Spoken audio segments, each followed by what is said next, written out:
Hello students. तो हमने अपने वीडियो के पहले पार्ट में ज़ाबिर हुसैन के बारे में पढ़ा था और उनके द्वारा लिखे गए पाठ सांवले सपनों की याद शुरू किया था। तो अब हम इस वीडियो के सेकंड पार्ट में उस पाठ को आगे से शुरू करते हैं। तो हमने पिछले पार्ट में सांवले सपनों की याद यानी कि ज़ाबिर हुसैन जी ने जो लिखा है सालिम अली के बारे में कि वो बर्ड वॉचर थे और किस प्रकार से वो कैंसर की बीमारी का शिकार हो गए और आखिरी वक्त तक लड़ते रहे, लेकिन आखिरी वक्त में भी उन्होंने अपना जो पक्षियों के बारे में जानने की जो इच्छा है, उत्सुकता है, उसको उन्होंने कभी भी कम नहीं होने दिया। तो जैसा कि मैंने आपको पहले बताया था कि उनकी जो उम्र है वो 100 वर्ष के करीब हो गई थी। तो अब हम आगे उनकी ज़िंदगी के बारे में पढ़ेंगे। तो उनकी ज़िंदगी में सबसे ज़्यादा अहम रोल उनकी पत्नी ने निभाया, जो हमेशा उन्हें प्रेरित करती रहती थी, उनकी जीवन साथी तहमीना। तो आगे हम पाठ को शुरू करते हैं। उनकी जीवन साथी तहमीना ने काफ़ी मदद पहुंचाई। तहमीना स्कूल के दिनों में उनकी सहपाठी रही थी। अपने लंबे रोमांचकारी जीवन में ढेर सारे अनुभवों के मालिक सालिम अली एक दिन केरल की साइलेंट वैली को रेगिस्तानी हवा के झोंकों से बचाने का अनुरोध लेकर चौधरी चरण सिंह से मिले थे। वे प्रधानमंत्री थे। चौधरी साहब गांव की मिट्टी पर पड़ने वाली पहली बूंद का असर जानने वाले नेता थे। पर्यावरण के संभावित खतरों का जो चित्र सालिम अली ने उनके सामने रखा, उससे उनकी आंखें नम कर दी थी। तो ये तहमीना उनके सहपाठी रही है, यानी कि उनके साथ पढ़ी थी और तहमीना के साथ उन्होंने निकाह कर लिया था, यानी कि शादी कर ली थी। तहमीना ने उनका आखिर तक साथ निभाया। उसके बाद एक सालिम अली के जीवन की एक महत्वपूर्ण घटना के बारे में आपको पता चलेगा इस पैराग्राफ में कि किस प्रकार सालिम अली पक्षियों से तो प्यार करते ही थे। तो जो केरल की साइलेंट वैली के बारे में बात करते हूँ कि केरल के अंदर एक साइलेंट वैली है, वहाँ पर बहुत से पक्षी अलग अलग प्रजाति के रहते थे, लेकिन वहाँ पर क्या हुआ था, रेगिस्तानी हवाओं यानी रेगिस्तानी हवा चलने से वहाँ पर पक्षियों को बहुत नुकसान पहुँचता था, वो मर भी जाते थे। तो सालिम अली को ये सोचकर बहुत दुख हुआ। तो उस समय जिस समय ये घटना घटी थी, उस समय चौधरी चरण सिंह जी प्रधानमंत्री थे। चौधरी चरण सिंह जो कि खुद एक किसान पृष्ठभूमि से संबंध रखते थे, तो चौधरी चरण सिंह जी के पास गए अपना अनुरोध लेकर कि साइलेंट वैली को रेगिस्तानी हवाओं से बचाया जाए ताकि वहाँ के पक्षी सुरक्षित रह सके। तो चौधरी साहब गांव की मिट्टी पर पड़ने वाली पहली बूंद का असर जान, यानी कि गांव की मिट्टी पर पड़ने वाली पहली बूंद का असर। आपको पता है कि गांव में जब बहुत दिनों तक बारिश नहीं होती, फसलें खराब हो जाती है, तो किसान जब बारिश की पहली बूंद गिरती है तो उसको कितनी खुशी मिलती है। तो ऐसे ही थे हमारे चौधरी चरण सिंह जी। तो इसी प्रकार के नेता थे, वो किसान पृष्ठभूमि से थे, तो उनको पता था, प्रकृति से वो प्रेम करने वाले नेता थे। तो उन्होंने जब पर्यावरण के संभावित खतरों यानी कि सालिम अली जी ने पर्यावरण के बारे में संभावित यानी कि भविष्य में होने वाले खतरों के बारे में बताया कि किस तरह वो साइलेंट वैली पूरी तरह से वो रेगिस्तान बन जाएगी, सब पशु पक्षी मर जाएंगे। तो जब उन्होंने रखा ये सारी बातें बताई तो उनकी आंखें नम कर दी, यानी यह सारी चीज़ें सुनकर चौधरी चरण सिंह की आंखों में आंसू आ गए।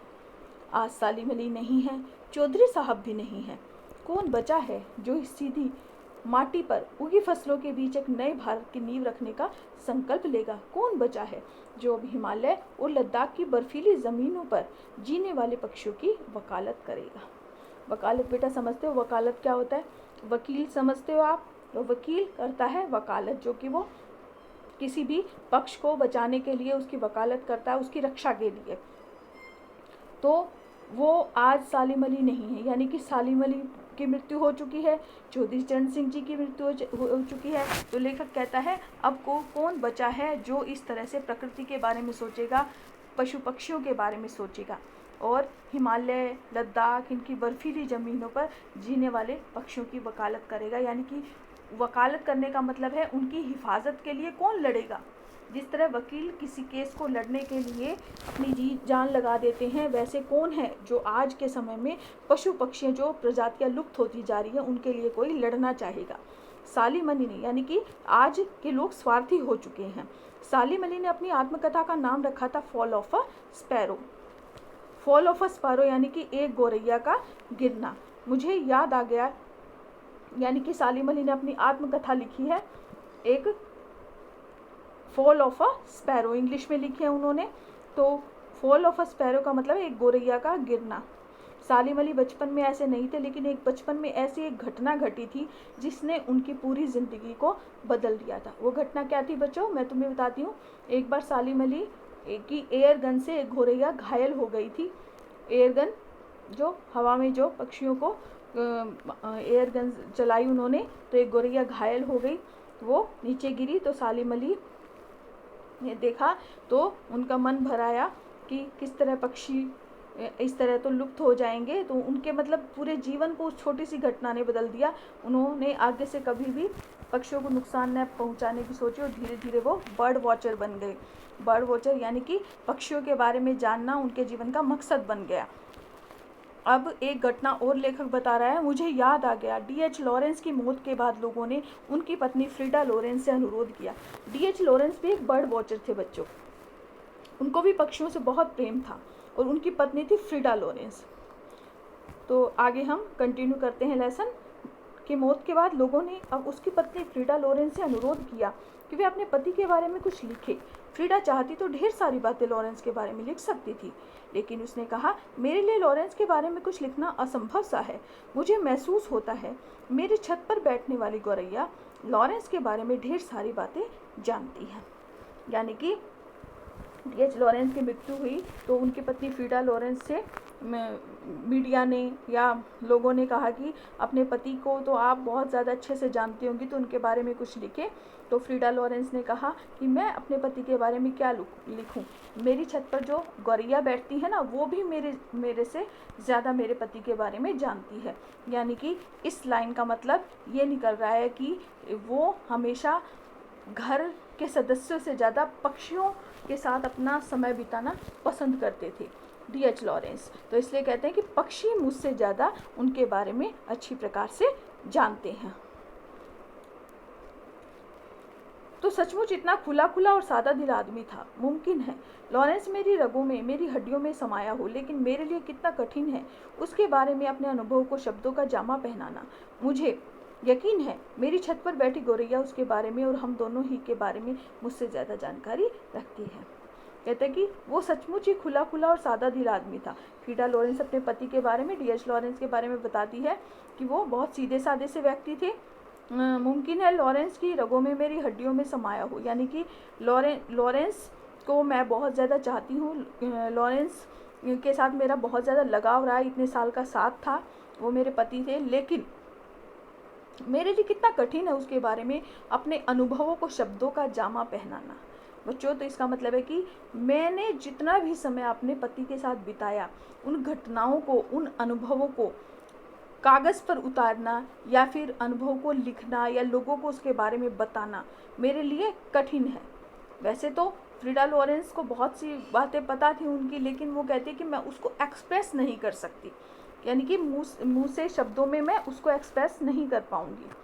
मुझे यकीन है कि वो गौरैया मुझसे ज़्यादा और मेरे बारे में भी, हम दोनों के बारे में ही वो ज़्यादा जानती है। यानी कि वो बताया कि प्रकृति प्रेमी थे, जिस तरह से सालिम अली थे प्रकृति प्रेमी, पक्षी विज्ञानी थे, पक्षी विज्ञानी यानी कि बर्ड वॉचर, इसी प्रकार D.H. लॉरेंस भी थे। ज़्यादातर समय उनका पक्षियों के साथ ही बीतता था। अब आगे पैराग्राफ है, जटिल प्राणियों के लिए सालिम अली हमेशा एक पहेली बने रहेंगे। जटिल प्राणी बच्चों, यहाँ पर किसकी बात की जा रही है? जटिल प्राणी यानी कि मनुष्य के लिए। पक्षी तो उनको बहुत अच्छे से जानते थे, लेकिन मनुष्य के लिए कह रहा है कि मनुष्य के लिए सालिम अली हमेशा एक पहेली बने रहेंगे, क्योंकि मनुष्य तो स्वार्थी है, अपना फ़ायदा पहले सोचता है, इसलिए उनके लिए पहेली है सालिम अली। बचपन के दिनों में उनकी एयर गन से घायल होकर गिरने वाली नीले कंठ की वह गौरैया सारी जिंदगी उन्हें खोज के नए नए रास्तों की तरफ ले जाती रही। जिंदगी की ऊंचाइयों में उनका विश्वास एक क्षण के लिए भी डिगा नहीं। वो लॉरेंस की तरह नैसर्गिक जिंदगी का प्रतिरूप बन गए थे। नैसर्गिक का मतलब होता है स्वाभाविक, नेचुरल। प्रतिरूप, प्रतिबिंब बन गए थे, ठीक है ना, स्वाभाविक बन गए थे वो। कहते हैं कि मनुष्य के लिए उनके बारे में जानना बहुत कठिन है, मनुष्य के लिए हमेशा वो पहेली ही बने रहेंगे। और किस तरह से वो घटना बता रही कि बचपन में जब एयर गन से गौरैया घायल हो गई थी, तो उस छोटी सी घटना से ने सालिम अली की पूरी ज़िंदगी को बदल दिया। यानी कि मनुष्य जो स्वार्थी है, वो स्वार्थ है वो पूरा उस गौरैया की वजह से उनके मन से सारा स्वार्थ भावनाएं निकल गई और वो पक्षियों को ही चाहने लगे। प्रकृति के साथ ही समय बिताना उन्हें ज़्यादा अच्छा लगता था। तो कहता है कि वो गौरैया उन्हें जीवन में बहुत ज़्यादा अनुभवों के बारे में बताने लगी, यानी कि नए नए रास्तों की तरफ ले जाती रही। यानी कि उस गौरैया की मतलब इतना प्रभाव हो गया उस गौरैया का उनकी ज़िंदगी के ऊपर, वो अपने जीवन में उसकी वजह से नई नई खोजें, पक्षी के बारे में नई नई खोजें करने लगे थे।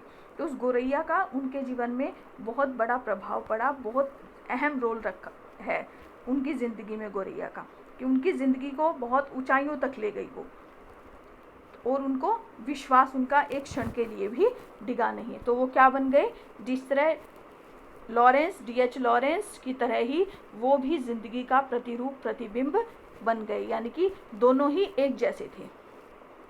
सालिम अली प्रकृति की दुनिया में एक टापू की बनने की बजाय अथाह सागर बनकर उभरे थे। बच्चों, टापू का क्या अर्थ होता है, एक ऐसा ज़मीन का टुकड़ा जिसके चारों तरफ पानी ही पानी हो, पानी से घिरा हुआ ज़मीन का टुकड़ा। अथाह सागर का मतलब असीम सागर, दूर दूर तक फैला हुआ, यानी कि जिसका कोई किनारा ही दिखाई नहीं देता। यानी कि वो कहते हैं दुनिया में वो एक कोई छोटे व्यक्तित्व नहीं थे, एक टापू नहीं थे, एक छोटे से ज़मीन का टुकड़ा होता है इस तरह नहीं थे, वो अथाह सागर थे, असीम, जिसका कोई किनारा ही नहीं है। ऐसे थे वो। जो लोग उनके भ्रमणशील स्वभाव और उनकी यायावरी से परिचित हैं। भ्रमणशील स्वभाव यानी घूमने फिरने का स्वभाव, और यायावरी प्रवृत्ति वही है कि भ्रमणशील थे, हमेशा घूमते रहते थे, उसको हम बोलते हैं यायावरी। उन्हें महसूस होता है कि वो आज भी पक्षियों के सुराग में ही निकले हैं, यानी पक्षियों का कोई ना कोई उनको वहाँ पर सुराग मिल जाएगा और अभी वो पक्षियों के पीछे चले जाएंगे और बस अभी गले में लंबी दूरबीन लटकाए अपनी खोजपूर्ण नतीजों के साथ लौट आएंगे। अब भी लेखक को लगता है कि वे सालिम अली कहीं ना कहीं से कोने में से कहीं इस पक्षियों को घूमते हुए ढूंढते हुए दिखाई दे जाएंगे। अभी उनकी हमेशा ही उनके गले में दूरबीन लटकती रहती थी, इसलिए वो कहता है कि हमेशा कोई ना कोई नई खोज करते रहते थे पक्षियों के बारे में। तो लेखक को विश्वास नहीं हो रहा है कि सालिम अली अब हमारे बीच नहीं रहे, तो उनको लगता है कहीं ना कहीं से वो अपनी दूरबीन को गले में लटकाए निकल कर आ जाएंगे। जब तक वो नहीं लौटते क्या उन्हें गया हुआ मान लिया जाए? मेरी आंखें नम हैं, सालिम अली तुम लौटोगे ना? यानी कि वो कहते हैं कि जब तक वो नहीं लौटते क्या उन्हें गया हुआ मान लिया जाए, यानी कि वो लौटते नहीं तो उनको मतलब उनको विश्वास नहीं हो रहा है, उनको गया हुआ मान लूँगा, यानी कि मैं ये मान लूँ कि उनकी मृत्यु हो चुकी है। मेरी आंखें नम हैं। अब लेखक को इतना दुख हुआ कि उन्होंने ये पूरा उनके बारे में ये लिख दिया, तो कहते हैं मेरी आंखें नम हैं, यानी कि लेखक की आंखों में नमी है, आंसू है। सालिम अली तुम लौटोगे ना, यानी अब भी वो सोच रहे हैं कि सालिम अली शायद दोबारा लौट आएंगे। तो देखो बच्चों, अब हम इसके प्रश्न देखते हैं। किस घटना ने सालिम अली के जीवन की दिशा को बदल दिया और उन्हें पक्षी प्रेमी बना दिया? तो बच्चों, इस प्रश्न का उत्तर मैंने तुम्हें बताया था पाठ के अंदर ही कि एक छोटी सी गौरैया बचपन में उनकी एयरगन से घायल हो गई और उस घटना के बाद उनका जीवन पूरी तरह से बदल दिया और उसने उनको एक पक्षी विज्ञानी बना दिया। सालिम अली ने पूर्व प्रधानमंत्री के सामने पर्यावरण से संबंधित किन संभावित खतरों का चित्र खींचा होगा कि जिससे उनकी आंखें नम हो गई थी? यानी कि वही है कि केरल की साइलेंट वैली के बारे में बताते हैं। वो चौधरी चरण सिंह जो उस समय प्रधानमंत्री थे उनके पास जाते हैं और बताते हैं कि केरल की साइलेंट वैली में जो रेगिस्तानी हवाएं हैं उनसे पर्यावरण को बचाया जाए। संभावित खतरों के बारे में उन्होंने बताया। तो चौधरी चरण सिंह भी क्या है, मिट्टी पर पड़ने वाली पहली बूंद का असर जानने वाले नेता थे। तो उनको बहुत दुख हुआ जब उन्होंने ये सारी बातें बताई। तो ये सब चीज़ें पर्यावरण से संबंधित ये उन्होंने उनको बताया था। इससे सुनकर उनकी आंखें नम हो गई। उसके बाद है लॉरेंस की पत्नी फ्रीडा ने ऐसा क्यों कहा होगा कि मेरी छत पर बैठने वाली गौरैया लॉरेंस के बारे में ढेर सारी बातें जानती है। क्योंकि D.H. लॉरेंस भी एक पक्षी विज्ञानी थे, पक्षियों के साथ उनका समय ज़्यादा बीतता था, इसलिए जब किसी ने उनसे कहा कि अपने पति के बारे में कुछ लिखिए, कुछ बातें जिससे और लोग भी उनके बारे में जान सके, तो वो कहती है शायद मैं उनके साथ जो बीते हुए पल है उन अनुभवों को मेरे लिए शब्दों का जामा पहनाना कठिन होगा, क्योंकि मेरे छत पर रहने वाली जो गौरैया उनके बारे में ज़्यादा जानती है। इसका मतलब ये है बच्चों कि वो ये कहना चाहती थी कि उनका ज़्यादातर समय पक्षियों के साथ बीतता था, ज़्यादा वो पक्षियों के बारे में ही जानते रहते थे, इसलिए वो पक्षी ही उनके बारे में ज़्यादा जानते हैं, मैं शायद इतना न लिख पाऊँ। उसके बाद आशय स्पष्ट कीजिए, इनका मीनिंग बताना है। क्या भाग में देखो, वो लॉरेंस की तरह नैसर्गिक जिंदगी का प्रतिरूप बन गए थे। अभी अभी हमने पढ़ा है कि नैसर्गिक जिंदगी का प्रतिरूप बन गए थे, यानी कि जो एक घटना ने उनकी ज़िंदगी बदलती थी वो पक्षी विज्ञानी बन गए थे। इसी प्रकार जो D.H. लॉरेंस है वो भी पक्षी प्रेमी थे, दोनों ही पक्षी प्रेमी थे, एक जैसे थे दोनों, तो वो नैसर्गिक जिंदगी का प्रतिरूप बन गए थे।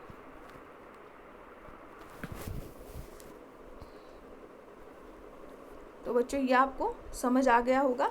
इसके बाद हम अपने नेक्स्ट क्वेश्चन की तरफ चलते हैं। ख भाग पर, कोई अपने जिस्म की हरारत और दिल की धड़कन देकर भी उसे लौटाना चाहे तो वह पक्षी अपने सपनों का गीत दोबारा कैसे गा सकेगा। यानी कि जब सालिम अली की मृत्यु हो जाती है तो जाबिर हुसैन जी कहते हैं कि हम ये सोचें कि कोई अपनी जिस्म की गर्मी दिल की धड़कन से उन्हें बचा लेगा, यानी कि कोई ये कहे कि अपनी ज़िंदगी देकर उनको बचा लूँगा, तो ऐसा नहीं हो सकता, क्योंकि वो पक्षी अपने सपनों के गीत दोबारा नहीं गा पाएगा, क्योंकि वो उस चला गया है, इस जीवन से उनकी मृत्यु हो चुकी है।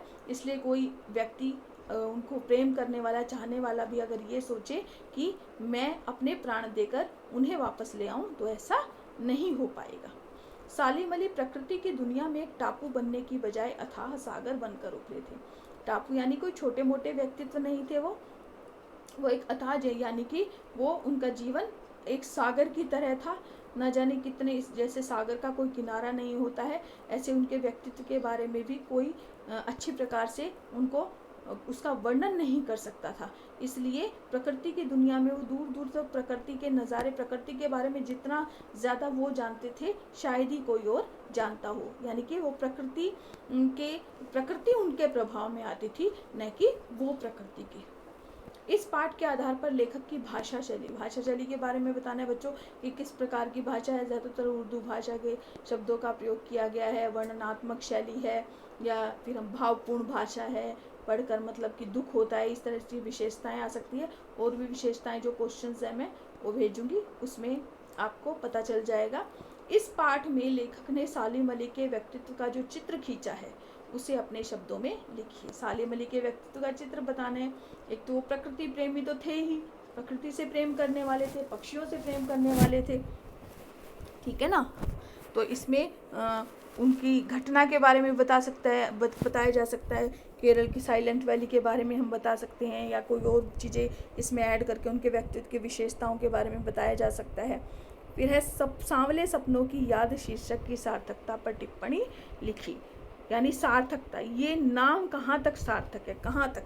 जैसे सपने सांवले होते हैं, सांवले मतलब हल्का जो काला रंग होता है, उसी तरह तो शीर्षक वैसे ही जो सांवले सपने इसलिए कहा है कि सालिम अली मर चुके हैं, मृत्यु हो चुकी है। अब उन्होंने जो और सपने अपने जीवन में देखे थे, आगे भी प्रकृति के लिए, पक्षियों के लिए कुछ और करने की सोची थी, वो उनका अब नहीं पूरे हो सकते, इसलिए उनके सपने सांवले पड़ गए हैं अब। तो इसलिए इसको लेखक ने शीर्षक दिया है सांवले सपनों की याद। फिर है प्रस्तुत पाठ सालिम अली की पर्यावरण के प्रति चिंता को भी व्यक्त करता है। पर्यावरण को बचाने के लिए आप कैसे योगदान दे सकते हैं। बच्चों ये प्रश्न आपके लिए करने का कि पर्यावरण को बचाने के लिए आप अपना योगदान कैसे दे सकते हैं, ठीक है ना। पर्यावरण जैसे कि प्रदूषण हो रहा है तो पेड़ पौधे लगाना, लोगों को इसके लिए जागरूक करना, ठीक है ना, कम से कम प्रदूषण फैलाना, तो ये सब चीज़ें हैं वो आप अपनी तरफ से और भी इसके बारे में बता सकते हो, ठीक है बच्चों। तो आगे है पाठेतर सक्रियता। इसमें है, अपने घर या विद्यालय के नज़दीक आपको अक्सर किसी पक्षी को देखने का मौका मिलता होगा। उन पक्षी का नाम, भोजन खाने का तरीका, रहने की जगह, अन्य पक्षियों से संबंध आदि के आधार पर एक चित्रात्मक विवरण तैयार करें। यानी कि आसपास ऐसा पक्षी आपको देखते हो जो रोज़ ही देखते हो, आपको पता हो भी कैसे वो आते हैं, घोंसला बनाते हैं, खाते कैसे हैं, रहते कैसे हैं, अपने बच्चों का ध्यान कैसे रख रहे हैं, तो आपने एक इस तरह से उसके बारे में एक अनुच्छेद टाइप से एक पैराग्राफ बनाकर लिखना है, तैयार करना है। ठीक है, तो बच्चों ये क्वेश्चंस हो गए तुम्हारे। तो ये सब आपने बहुत अच्छे से समझ लिया होगा। इसके और आपने अच्छी प्रकार से लेसन को रीड करना है, और मेरे इस वीडियो से भी आपने बहुत कुछ सुनकर उसको अच्छे से समझना है, ताकि ये पाठ अच्छे प्रकार से आपके समझ आ जाए।